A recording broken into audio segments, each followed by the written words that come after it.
Welcome back, everybody, to Small Biz Feature on Business Monday here at the Navigant Credit Union Broadcast Center. I'm Josh Fenton. This is Jennifer Cavallaro and our all-English Monday here at GoLocal Live. You are the proprietor of one of the cool places to go and relax, have coffee, have a biscuit in Bristol, and a graduate of this small business initiative over at CCRI, sponsored by Goldman Sachs. First, let's start in Bristol.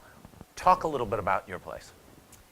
Well, I have two businesses in Bristol now. Yeah. We started with a cafe, Yeah. which I opened in 2007 as a little bakery cafe. I'm an amateur baker, basically. Did little scones, muffins, cookies, espressos, that kind of thing. And as anybody who's been there knows, it just sort of grew and grew and grew really quickly and became a restaurant. It's basically a restaurant Right. now.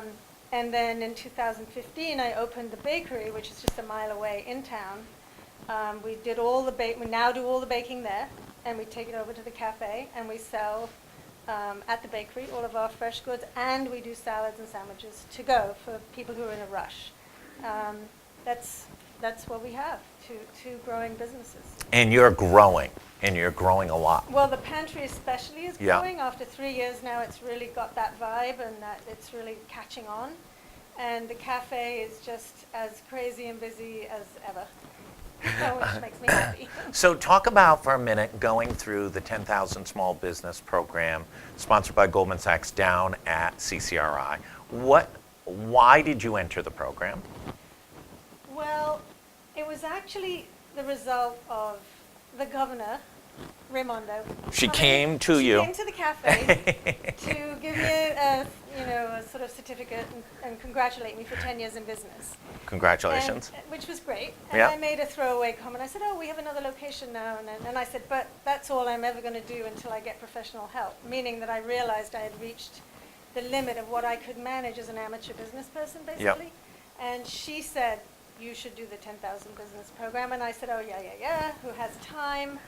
And she must have passed my name on because they kept calling me. Eventually, I took the call and I was like, okay, this sounds really good.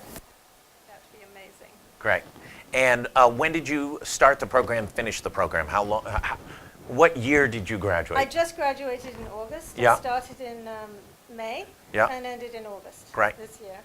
And it was one full day a week, which seemed like impossible, but there isn't a minute in that program that isn't oriented towards the practical side of running a business. You're not sitting taking notes and lectures about finance or whatever. It's all sort of experiential learning, role-playing, case studies, and they push you to work quickly and think quickly. And you learn a lot every day. That's great. Running a small business as entrepreneurs, as we both are, tremendous pressure. Tremendous pressure both in growth and in a good economy, although it's sometimes easier in a good economy, but there's also complexities, staffing, keeping staff, motivating staff, etc. Talk a little bit about what skill sets you learned through the program that you're trying to apply, especially in the management of your team. Well, that's really what has helped me so much. I'm basically an amateur, and I think a lot of small business people are good at something. I'm a good baker, other people are good at cutting hair or whatever. Right. And then you get into a business and you start growing, you start hiring people, and you don't even understand that you're creating a culture. Right. Or that or even what you are really supposed to be doing. At a certain point, you realize, I'm not really a baker anymore, I'm a business owner. Mm-hmm. The program helped me define leadership, define culture of an organization, led me along the path of looking at what that means and about structuring the management of your company, which I hadn't really had to think about. I was just winging it, basically. And I think a lot of small businesses do that. You just wing it, and then suddenly you realize, I need help. Do you think CEOs of Fortune 500 companies aren't winging it? Well, that's true. You just fake it till you make it, right? That's right.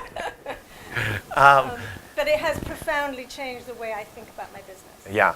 And what's your goals now? I mean, part of that process of taking this experience going through the 10,000 Small Business Program is setting your goals and identifying sort of that over the next 5 years, where you are now and where you want to get to.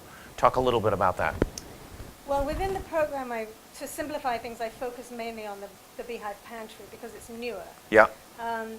And really, my growth plan was about making it efficient, because we make everything in small batches by hand, which is really difficult actually to do efficiently. Right. So we're working a lot on making the process quicker, better, more efficient, and making it so that it will be a standalone business that can be replicated. So we could end up with more locations, but Right. we're not ready. The programs help me think about, I need to get ready for that. How do I do that? Everything has to be systemized. Everything Right. has to be set in stone. And, you know, when you're like me and we just love, oh, let's make this today, or let's make that salad today, that isn't actually a great way to run a business. You need to have Right. better planning and, you know, that kind of thing. Whereas at the cafe, we have everything pretty systemized now after 11 years. That's great. How many employees, full or part-time, do you have between the two locations? Between the two, I have about 40 now. Obviously, a lot of the baristas are only a couple of shifts. Right. So, you know, you could sort of say about 25, really. And what's the biggest learning experience for folks who are watching? What's the biggest learning experience in hiring and retaining folks that you'd pass along? Wow, the hiring and keeping of staff, as everybody in the restaurant industry knows, is really difficult. Yeah. We spent a lot of time in class talking about culture, talking about creating a sense of community within the organization, and giving people positive feedback and making sure you're acknowledging what they're doing right Yeah. and wrong, Yeah. but in a good, supportive way. And I think being able to spread that through to your managers and make sure that they're communicating how you want them to and about the things you want them to, those things we talked about in class and have really, really helped me to think about that going forward as I get bigger. And are you more confident as a CEO now? Yes. Yeah.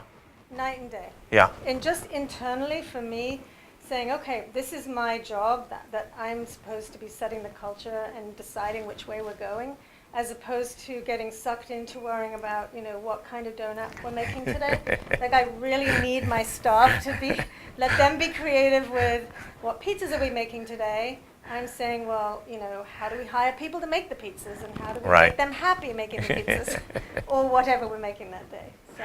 That's great. If your suggestion, folks watching, folks thinking about the program, what's your suggestion to them?